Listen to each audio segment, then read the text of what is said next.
Want more stories in your life without adding to your TBR? That's where Audible comes in.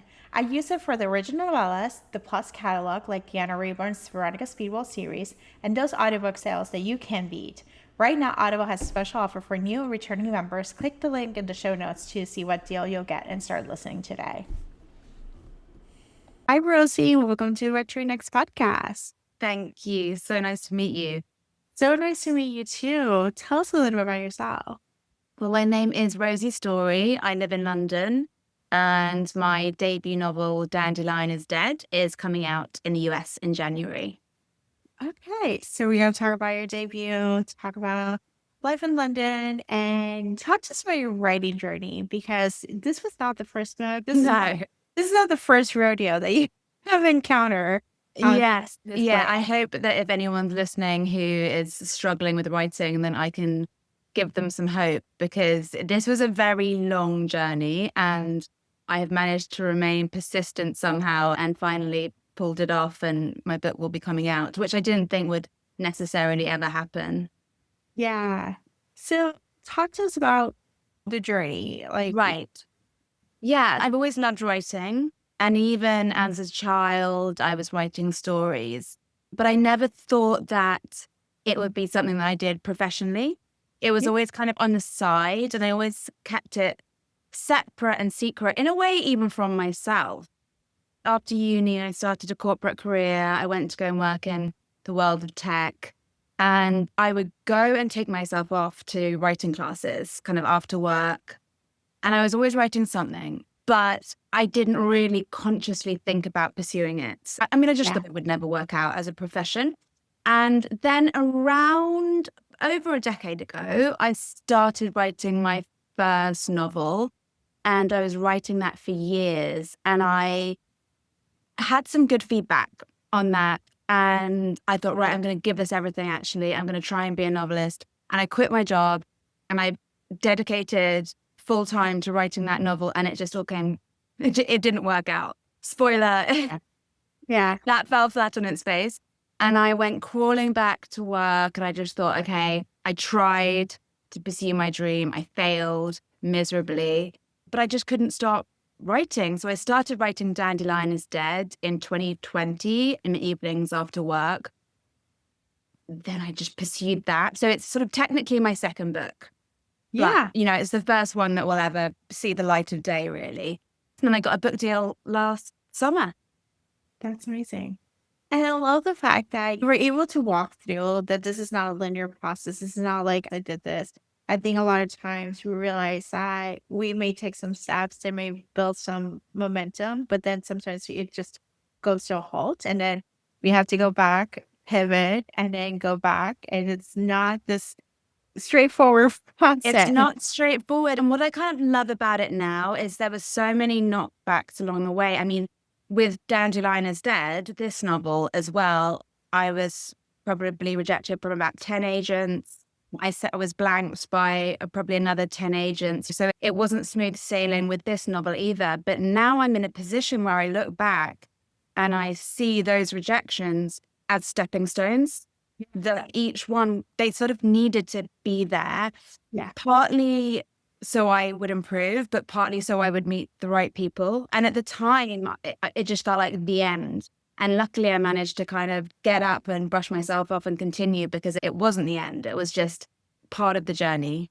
Yeah, it was just the beginning. Yeah. All right, so let's start with Dandelion Is Dead, which is, it has a high-level concept, which you wouldn't think of it. And then you're like, oh yeah, it makes sense. As I was telling you, I was like, if I was in a place of grief, I would probably have taken some incredible actions that may not make sense. And then it snowballs. So talk to us about the high-level pit, the high-level. So the book is about Poppy, who's 37. And when we meet her, she's grieving her older sister, Dandelion, who died 7 months before the book starts. And Poppy is at her sister's flat, and she looks at her sister's phone, and she goes into her sister's dating app, and she starts talking to a stranger called Jake through Dandelion's dating app.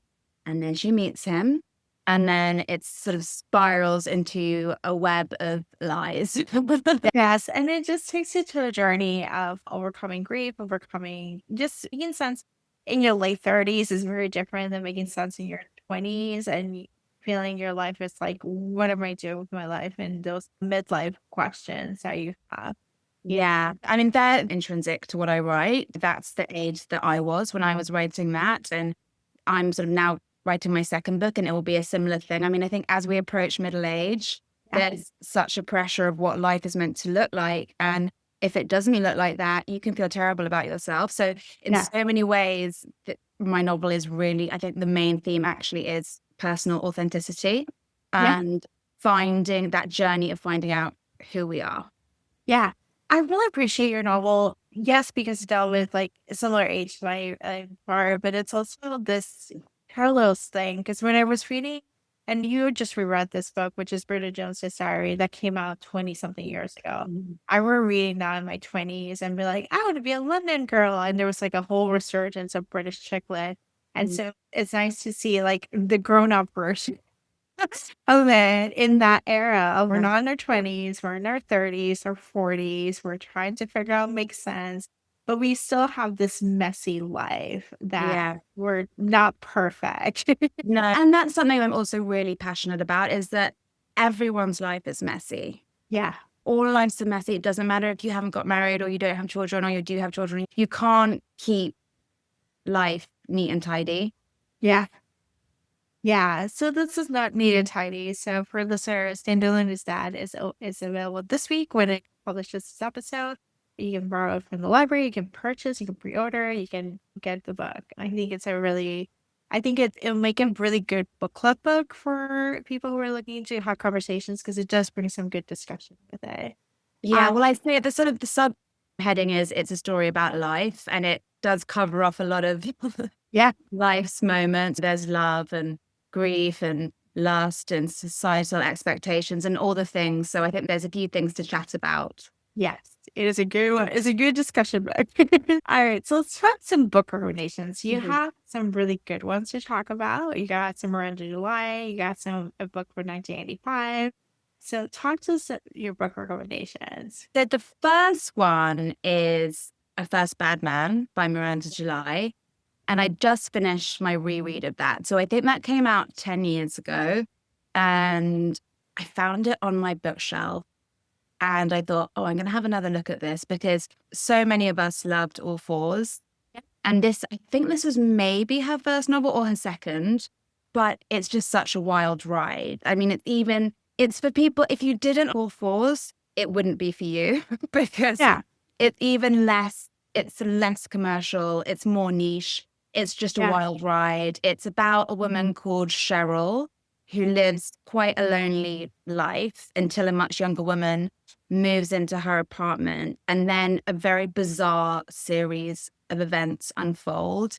I think that's one of the reasons I just love Miranda July's writing. I love her story collection as well. No One Belongs Here More Than You, I think that's called. And it's just so unexpected.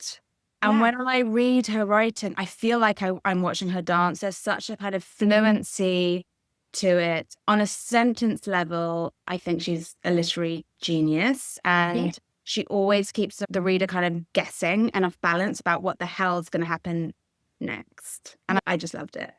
Yes, I am going to pick that one up based on your recommendation because I did all four. So I'm like, oh, this would be perfect. And I love how you recommend it's like the sister, the big sister. you It's know? the big sister, exactly. It's the big sister of All Fours. And yeah, it's certainly unexpected. Yes.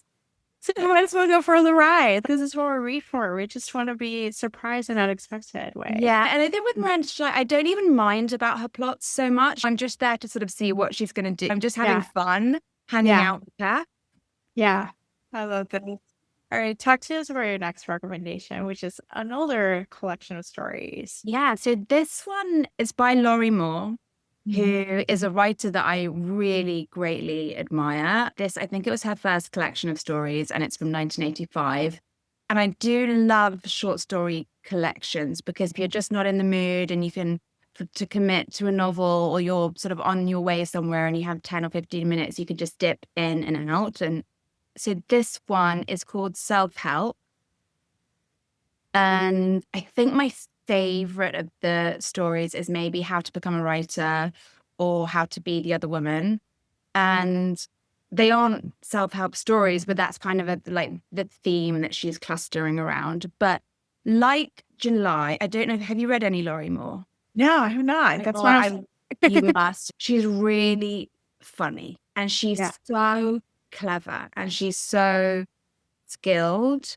And when I think about Laurie Moore, I think about I was listening to the New Yorker Fiction Hour and David Sedaris was on it and he was reading a story by her. And then at the end, he has a discussion about it. And he said this line that really sticks in my head because I think of it, it's so true. He just said, with Laurie Moore, with her writing, it's a joke. And then at the end, you're devastated and you think, how did she do that? And it's sort of, it's exactly like that. You're sort of, this is so funny. And then you realize that you're completely heartbroken.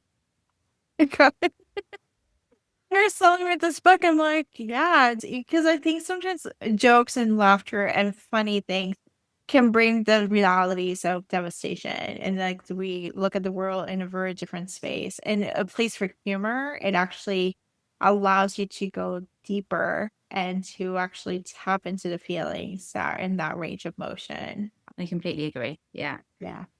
All right. Talk to us about Meg Mason's book because I actually am excited for this one to hear from you. Yeah. So this kind of follows on from exactly what you were just saying about humor and heartbreak sitting side by side. And that's exactly what Sorrow and Bliss does. I mean, it's in the title for a start, but it's so funny and also heartbreaking. It follows a woman, Martha, who's in her late 30s and her life is kind of falling apart. She's having a difficult time with her mental health. She's having problems with her marriage. And thematically, it sits really close to all the writing that I gravitate towards. And in fact, my own novel and what I write as well, which is a mixture of sorrow and humor. And again, what we were discussing, that kind of real honesty around the messiness of life. I believe Martha's in her late 30s as well. So it's a similar moment of figuring things out. And I think with Mason's writing, she just demonstrates so well in this novel how painful, but also how beautiful things can be. And sometimes just within the same paragraph. Yeah, yeah. Same age range, sorrow and bliss. Like you're just gonna go for the journey. And I think that's my niche. That's what I'm loving. Yeah. I am glad that you're writing this niche. I'm glad you're writing some of the messiness about life and messiness in this era of middle age. We're seeing that we need. Millennials are middle age now. Yeah. Yeah. Rosie, tell us where you can find you online. I'm on Instagram, Rosie Storey Writer. Awesome. Yeah. Thank you, Rosie, for being on the show. Oh, it was so lovely to meet you. Thanks for listening to the What to Read Next. For more book lists, cozy reads, and library tips, visit the whattoreadnextblog.com. Your next great read might be waiting there. Are you an author, publisher, or book-related business looking to reach passionate readers? What to Read Next podcast is a perfect place to connect with an engaged audience of romance and mystery lovers who are always on the hunt for their next great read. Now, we're offering sponsorship opportunities. Whether you're launching a new book, promoting an upcoming release, showcasing a bookish product or services, we can help you get the word out. Let's work together to bring your books or businesses to readers who are ready to discover something new. Please visit whattoreadnextblog.com/sponsorships to learn more or reach out to chat about the perfect sponsorship package for you. Thank you much for listening. Your next great reader is waiting for you.